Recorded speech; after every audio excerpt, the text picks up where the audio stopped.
What if I told you some of the things you do every single day, your habits, your thoughts, even your little quirks, might secretly be signs of high intelligence? I'm not talking about grades or test scores. I'm talking about how your mind actually works. Psychology says there are real patterns linked to higher IQ and deep thinking. Let's see how many of these sound like you. 1. You overthink, but in a smart way. You don't just react fast, you pause and think. Highly intelligent people often analyze everything, not because they're scared, but because they're curious. Psychologists call this cognitive reflection, the ability to stop, question your first thought, and dig deeper.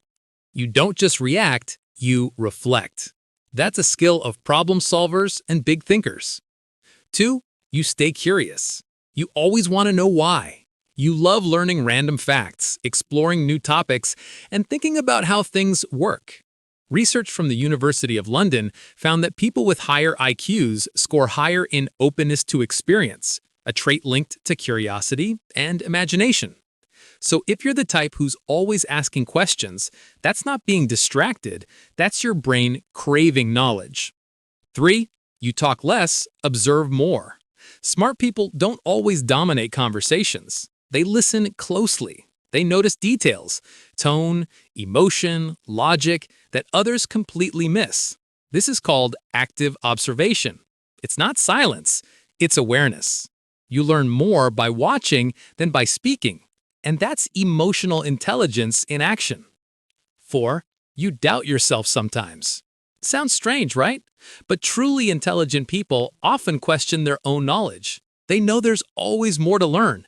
Psychologists call this intellectual humility. Meanwhile, people who know less often think they know it all. That's the Dunning-Kruger effect. So if you sometimes feel unsure, that's actually a sign of awareness, not weakness. 5. You enjoy being alone. A study from the British Journal of Psychology found that highly intelligent people prefer spending time alone. Why? Because their brains need space for ideas, imagination, and deep thought. They recharge through solitude, not small talk. So if you love your alone time, it's not antisocial, it's intellectual space. So if you overthink, stay curious, enjoy quiet time, and sometimes doubt yourself, you're not weird. You might just be wired for deeper thinking. If you love exploring how the human mind works, hit subscribe and turn on the bell, because here we don't just learn facts, we decode the human mind.